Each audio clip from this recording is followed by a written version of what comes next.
Greetings comic lovers and welcome back to Casually Comics, the channel where we chat all things comics, from reviews of comics new and old to history to anecdotes to really wherever our whims take us. Punchline, the journey continues. Punchline has been on a mission, that being to become a lasting character since her creator James Tynion IV introduced her in the lead up to Joker War. We've been tracing that evolution ever since then because it's been fascinating to see it happen in real time. Will she stand the test of time? Ask me in 5 years or so. We'll just have to wait and see. When we last left off with Alexis Kaye, she'd been arrested following the end of the main Joker War event. She got arrested in issue 100. That was of the main Batman comic. And that was a major event of the final epilogue of that book. There were multiple epilogues. In that, she dropped a YouTube-style apology video. We did a whole video about that, so if you missed it, card and link as always. She also made a mysterious phone call, which gave me a horrible sinking feeling when viewed alongside the cover that we may be in for a twin reveal. Well, like I said in that video, I hoped I was wrong, and so far at the time of this recording, it looks like I am. Hallelujah. So this Punchline one-shot is gearing us up for the trial of Punchline. Oh yes, all my whims are colliding. And this story introduced a lot of new ideas about the character and had some critiques/comments to make about online culture. And even a blink and you'll miss it, dig it, gamers. Actually, it's pretty blatant. So we have a lot to talk about, but before we get started, I'm Sasha, and if you're enjoying this content, you know what to do. Hit that like button, hit that subscribe button. Join us in this comic book journey. I'm slowly but surely transforming into Alexis in this video. Our cover by Mirka Andolfo is the classic Funhouse mirror cover, wherein we're utilizing the mirrors to reflect something horrifying or off on our main character model. So now we have soft girl Alexis running from Punchline in Joker's Funhouse. The story will also feature a visit to a funhouse, so props for that. Adds a nice layer. After the Joker War, Punchline stands alone. Or does she? Let's find out. Our story is by James Tynion IV and Sam Johns. Art by the aforementioned Mirka Andolfo. Get ready for more backstory on Alexis, and I hope that you like tangents because they're gonna happen. Some at the end, some throughout. There's just a lot to talk about. I'll try to keep what I can contained to the end, but I make no promises. I never sought him out. I was a normal kid. I did everything a normal kid does. Oof, blunt much? Please, I like my nose, don't break it right away. We see Alexis on a class trip during her senior year in high school, only for their visit to a new station set to be set upon by the Joker. Or rather, he's already commandeering the TV set to broadcast out, as is his way, and they just happen to be there. Their guide is killed by the Joker when he freezes up and can't read the lines he gives him, and Alexis is selected by a henchman to come on up and be the next person to read. Looks like you're the one who's going to bring my message to Gotham. Don't f up. I have a question. Why is this Joker not getting on camera himself? That's like the Joker's oldest MO. Even his first ever story featured him commandeering a radio broadcast. No, that's fine. This is about Alexis. Alexis never gets to read his message because Batman breaks up this whole affair. Now we have to cut to a court scene. We're here to decide whether Alexis is sane enough to stand trial, although we know from Batman issue 100 that she is, so zero suspense in that sense, but this does ground us in the timeline as to where we are. Are you aware that Gotham resides in a state that upholds capital punishment? Joker might have a long stay at Arkham ahead of him, but I promise that if you stand trial, the judge will not be so lenient with you. Pretty cash mention of the fact that, oh well, we've done what we can with the Joker. Guess he's just gonna go back to Arkham for a week or two. There's nothing else to be done. I read Devil's Advocate. Alexis says she's innocent, which causes outrage, a reaction that is showcased because it's gonna matter later on as a contrast. Dr. Leslie Thompkins is called to assess whether she feels Alexis is competent to stand trial. The sliding timescale has been kind to her. She has been de-aged significantly. This started in the New 52. She's only starting to get some gray streaks back now. Also, her dynamic with the Bat family was slightly altered, from longtime allies to having some critiques about Batman using so many teenagers in his fight against crime. That attitude has most definitely mellowed because now she works with said teenagers as well. In my brief session with Alexis, I found her to be a deeply complex girl. I think it's likely that she's lived with an undiagnosed personality disorder for most of her life, only further complicated by compounded PTSD from trauma suffered. However, the judge cuts her off. Oh, I see. We can ramble on about Alexis's backstory, but all this actual technical information that could be helpful, get it off, get right to the chase. Leslie says that she thinks that she can stand trial, but she feels that she's up to something, a sentiment that she shares with Harper Row, aka Bluebird, and says she wants her to stick around. Bluebird is yet another member of the Bat family. She became a full-fledged member during Batman and Robin Eternal in the New 52.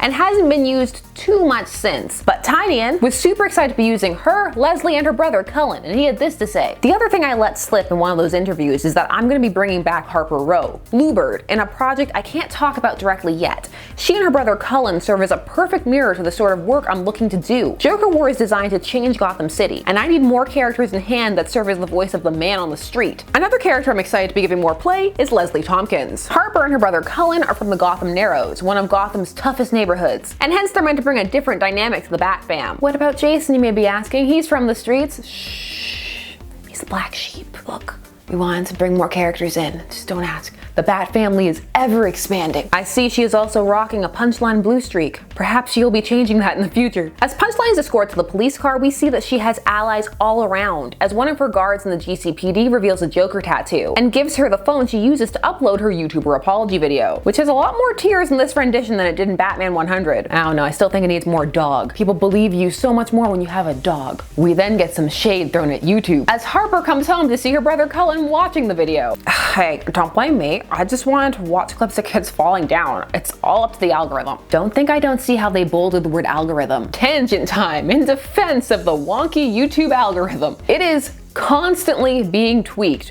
all of the time. It doesn't purposely send you anywhere. It is a machine. In fact, they are always actively trying to make it so that it steers you clear of problematic content. Even if you see these bizarre recommendations that clutter up our feeds, you do not have to click on them. Nothing is making you click on them. If you do click on them, because, let's face it, sometimes they're intriguing, that doesn't mean you're going to agree with what they have to say or you're going to come back. It may not be the best on the planet, and it may keep trying to send me to Victorian home renovation videos, but it must be remembered that, hey, it is trying. But that is one of the things this story wants to question and be a salty Betty about. But as always, there are many ways to view things. My bias as someone who has been on YouTube creating since the inception is there is far more nuance to it than is depicted, and many more layers as to why it is attacked than are obvious. Like most things, it's complicated. Anyway, our siblings get into a conversation about Punchline. Cullen wonders if she really is sorry, clearly having gained some sympathy for her from watching the video. She cried right. Whereas Harper doesn't think it matters whether she's sorry or not. She still did bad things, and it's too late for apologies. Here is where knowing a bit more about the characters is beneficial, or would be, because this story isn't going to develop Cullen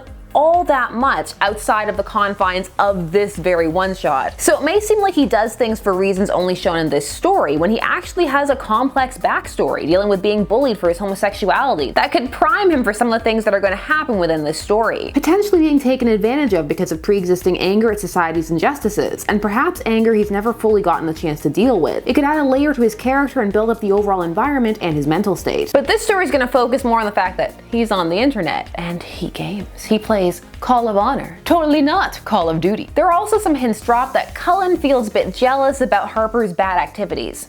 Not bad. Bat activities. As Cullen is playing Call of Honor, he's messaged by a player named Bluff, who is meant to be problematic as you see him use the word simps, a much maligned word viewed to be used by a certain subset of online culture. It is, however, also used largely as a meme, but memes are also viewed by some to be highly problematic. There's a lot of layers. The deeper into online culture you are, the more you're going to get out of this, but depending upon how you view it, it's going to alter what you get out of it. We have some attempts at online lingo, which are not the worst I've seen. This story has a better grasp of online culture than most. It doesn't make it perfect, and it clearly has some feelings about how it wants you to feel, but it is making more of an effort than I have seen in quite a while at the time of this recording. Bluff sends Cullen a link to Alexis's podcast, because apparently she has a whole Joker-themed podcast. A magical, oh, it's been out there, but it has not been heard by anyone relevant or been shut down somehow. Cullen is curious, so he starts listening. And what follows is some alleged insight into Alexis's descent and transformation into Punchline, as she goes from pondering what she experienced to tracing Joker's impact on the city of Gotham, all while she obsessed over what the message she was supposed to deliver was/is, growing more and more fanatical with each day and each layer she uncovers as she starts to dig into the Joker's past and visit sites of his crimes and locations important to him. This section is very narration box heavy, and I can see some people dipping out here. It's not the most dialogue boxes I've seen ever, but it's hefty. It makes sense because it's meant to be chunks of a podcast, but something like this would play better if you were listening to it. Some readers will be able to get into this, others won't. The boxers are well placed at least, and the imagery around them is evocative. Alexis says ultimately she wants to understand what the Joker is trying to say, which is relevant because it harkens back to something that Harley said to her in an earlier Batman issue, namely that the Joker isn't trying to say anything, priming the reader for the idea that perhaps Alexis has conjured up a meaning all her own. We see that as she goes on her journey to track the Joker, she's slowly becoming more and more disillusioned with Gotham City itself. Gotham City is the one that reacts the same way over and over, putting you away in a cage they know you'll break free from. Every time, people believe a little less in the city and their brand of justice. I have to admit, I feel a little crazier every time I look at Arkham. I brought a tape online that said it was from one of your therapy sessions. The voice was all wrong. Oof, must have been one of my videos then. As all of this goes on, we see Cullen getting more and more invested in this podcast, listening to it whenever he can. Which, I don't know, depending upon how long each of these episodes are, it may not be that impressive. There are people who say they miss your old kinds of pranks, the ones that come with a lower body count, like the Joker fish. They always bring up the fish like it was one of your tame attacks, like you didn't poison the food supply of Gotham. After you were caught, it took the city months and millions of dollars to get the transformed fish out of the Gotham waterways and fisheries. They brought a school of transformed cod to the Gotham Aquarium to serve as a memorial. But truth be told, it's a tourist site in itself. They sell a plush of a Joker fish in the aquarium gift shop. I checked out who owns the trademark on the image, and it's the city itself. They get a nickel for every sale. There are so many little ways I can feel your mark on the city, how it's bent to accommodate you. They made a space for you in their minds, but still they look up and believe in false symbols of justice. We also see that she goes to visit Amusement Mile, the scene of the killing joke. This is episode 51, and by this point, she's pretty far gone. Here we get the fractured mirrors and the like. Also, she murders a mouse. Poor mouse. So she's now gone from researching to being more active. We see that this podcast has begun to have an impact on Harper and Cullen's relationship. Harper doesn't like Cullen listening to it. I wish she wouldn't listen to it at all. What's that supposed to mean? I don't think it's healthy to dedicate that much brain space to a bad person. I just find it interesting. Do you think I'm a bad person for thinking it's interesting? I've been listening to her story, and it sounds to me like she didn't actually do anything.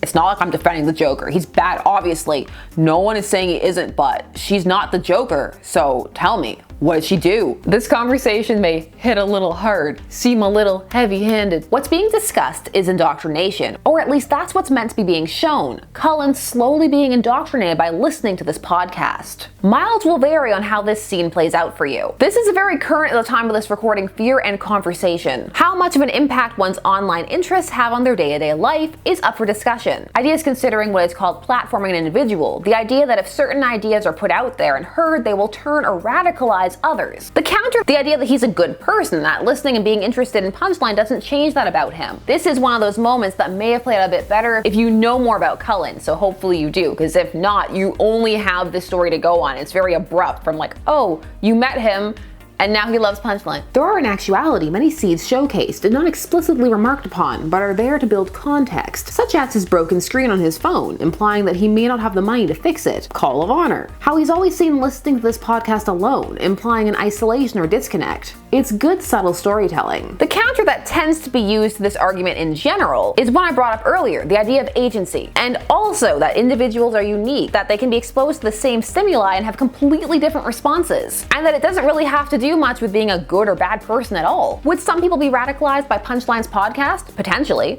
Would everyone? No. Does that mean it should never be heard? That is the question. It's another question that tends to lead to spirited debate. Let's use the word spirited. The story is chosen to focus on online culture. The sad reality is that radicalization can occur anytime, anywhere. By meeting a person in public, by joining a club, classroom, so many places. And it can occur with any ideology. Any set of ideas taken to its extreme can potentially be dangerous. This conversation feels a bit on the nose. It showcases the feelings behind the sentiment, but the dialogue does come across a bit after school special. However, the characters are so young that perhaps this is intentional. That is one of the critiques I've seen against Punchline as a character as well. The idea that she feels a bit mean girls or teenage or immature. However, if the characters are meant to be young, some of that may be intentional. It could be meant to showcase that type of mentality. Or you may feel I'm making excuses. Again, your mileage may vary. It also, as I just mentioned, is pretty topical, so there is a question as to how well it is going to age in the long run. It's gonna be fascinating to look back and see how hard it slaps in a future context. Maybe it will have aged as badly as that slang. Oh, so she's bad because she hangs out with a murderer? That sure didn't stop you from hanging out with Cass Kane after you learned she killed our mother. Cullen, we've been through this before. She was brainwashed. Gee, I sure hope you read Batman and Robin Eternal. Guess what? Batman could have stopped this a long time ago if he really wanted. Gotham sucks. It's f***ed out there. And Batman has done to stop it. Lies where? I can buy the idea of people viewing Punchline as a victim and feeling sorry for her. I have a harder time buying the idea that people would do this to the extent that they believe that she did nothing wrong at all. The conversation goes badly and he storms out. Harper then receives a call from Leslie, who says that she's feeling really uneasy about the trial the next day and she wants Harper to come as Bluebird just in case. Cullen is feeling upset and rejected, and he happens to get a message from Bluff on his phone setting up a meeting for the next day. And so he decides to listen to the last episode of the podcast, fittingly enough, episode 52. DC is a bit obsessed with the number 52. For a while there were only 52 worlds in the multiverse, and of course when they rebooted their entire universe in 2011, it was the new 52. We see now that Alexis is full Punchline. I couldn't accept that the attack that day at the news station was random. I knew there had to be meaning in it, even if I needed to find that meaning myself. Part of that was wanting to believe that I was chosen. But I knew that was silly. I wasn't chosen. I wasn't important any more than the others. I was just another Gothamite. Another victim. Punchline goes on to say that she's been overanalyzing the joke. She believes that the Joker is a grand vision that he's lost sight of because he's too focused on one aspect of it, and she's needed to help bring his message to the world. We see the start of her beginning to experiment, testing out poisons, hurting people, saying she wants to hear the end of the joke. I want to know what's so funny. We see as she poisons diners at a restaurant that she meets the Joker. You don't have the formula quite right. I can help make it better. No, I think we can help each other. I can make people finally hear the joke. There's a huge crowd at the courthouse, and many of them are in support of Punchline. In fact, it makes it seem like it's all of them. That is one super effective YouTube apology. This brings up one of the critiques that people had about the aforementioned apology. The idea that it showcases slightly out of step with online culture, because those apologies are so heavily critiqued in their own right. In fact, they're often mocked. There is no doubt that this podcast and people hearing it, as well as her apology video, would have gained her a lot of support. But there should also be detractors there, and depicted in the crowd. There would be counter-protesters, especially if they learned that there are going to be all these pro-Punchline people there. It would also add to the powder keg feeling of the scene. We see Cullen in the crowd meeting up with his online compatriot. He for some reason does not question being given a Joker mask. He just listened to her podcast. He didn't lose the ability to critically think. Alexis gets access to a phone and calls Leslie Thompkins to reveal some of the layers to her plan, for she is a supervillain in training, and she's had plenty of practice. She did have that podcast. I still want to thank you. If you hadn't said I was mentally fit, they would have put me in Arkham. None of this would be possible.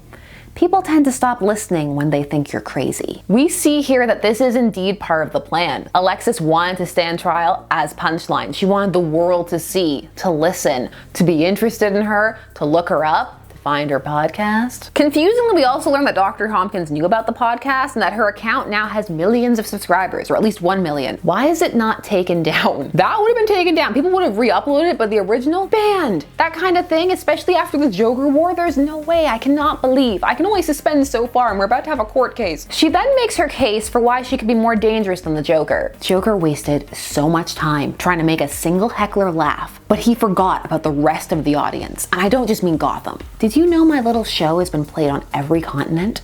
Who knew there were that many people in Antarctica? Well, now the menace is dead. That's just silly. There's only one person in Antarctica, and it's the Thing. She goes on to say that she's building allies every day, even behind bars. Leslie counters with the fact that they'll see her for who she is, but Punchline says it's too late. He chose me to send his message, Leslie, and I'm just getting started. She steps out to go to the court in full Punchline regalia, perhaps to symbolize that she's gone on this journey from Alexis to Punchline, and so have her followers, so she no longer needs to put on a facade, or because this is comics and people who have costumes wear them at every opportunity. If she was marrying Lois, she'd be doing it in this costume. I don't think her defense would want her in that costume, but that's just if I was on her team. Hey, maybe don't wear the costume you used when you were helping the Joker destroy our town. No crime, no time. No, there's still plenty of crime. Like, not murder, but still a lot. Get a new chant. We get this nice moment of Bluff taking Cullen's hand. Nice in that much is shown and not told. Not nice like, aw, he's in a dark, lonely place. We end seeing Harper watch her brother pull on the clown mask with promises to be continued in 2021. Okay, we already talked about a lot, but there is still more, so get comfy.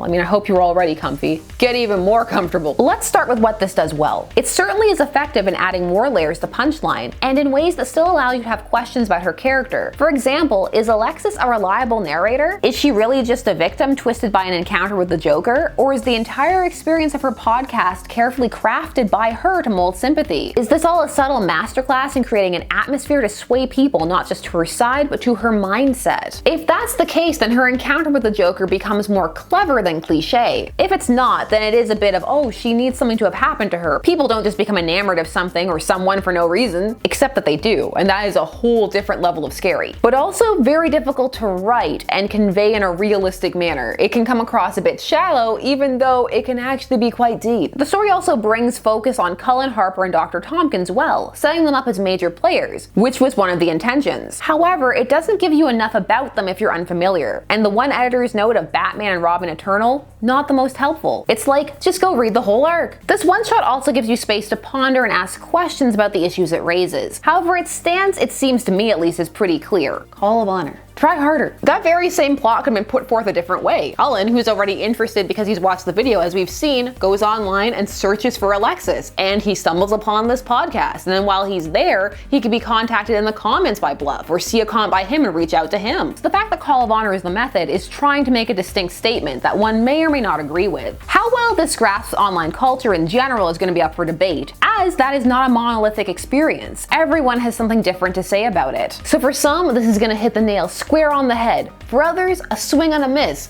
For others still, kinda sorta, parts yes, parts no. But it does pose a lot of questions to be mulled over regarding a topic that can be very hard to discuss, and it does it without sacrificing the story. This is part of the story. The story doesn't stop to lecture you. What is going on is actually central to it, and we have yet to see how it's gonna play out in the long run. This is just the start. Follow through and conclusion can add a lot to a story and also recontextualize events within it. Punchline remains a bit of a mystery, as she vacillates between fangirling the whole I need to spread his message to he's doing it wrong, I can do it better, as her own angers at Gotham and society show through, seemingly more targeted and focused. Though one can wonder, based on her expressions for example, how much of that is actually what's going on. Look at her face as she sees her adoring and sympathetic public. How much of her wants the fame he has, that space that he's carved out that she talks about? Or does she just want sympathy for her victimhood that changed her life? As one could read some critiques or comments upon the potential dangers or secret strengths that can be coaxed out of a victim mentality. Another hot topic. Or is what happened to her all impact and not victimhood at all? Or do you feel that I'm giving all of this way too much credit and she's just an obsessed fangirl and I'm not reading anymore? As a fangirl myself, that trope is 100% overplayed, so I get it. Though in my opinion, this is a more layered and interesting presentation of it. But again, that's just my opinion. It doesn't have to be yours by any means. Did I love everything this story did? No. Did I think it was interesting and adhere to its own internal logic and universe? Yes. So I think it's a strong entry for the character and is sticking to the track it wants to stick to and send her on. I really appreciate that it's trying to do its own thing and develop her as a character and bring some new characters back into the mix. I appreciate that they're trying to have some level of nuance about this, and that even now there are still questions you can ask about Punchline, and that she can be read multiple ways. They've definitely differentiated her from Harley, and most importantly from the Joker. Yes, she's linked to him, but she's different as well, and contrasts him in an intriguing way, bringing up questions as to his impact on Gotham, and tangentially on Batman's impact by not dealing with him in a more permanent fashion, as some of his allies and citizens of Gotham want him to. Questions, questions. I want to hear your thoughts about this story. Do you think it added to Punchline's character? Did you enjoy it? Did you think it has a grasp of current at the time of this recording online issues? Do you think it underestimates the intelligence of the Gotham people? And could all of this speak to being able to create a compelling persona online? I want to hear your thoughts, preferably in a conversational manner. This is a hot topic, but we can talk about all things without the world ending.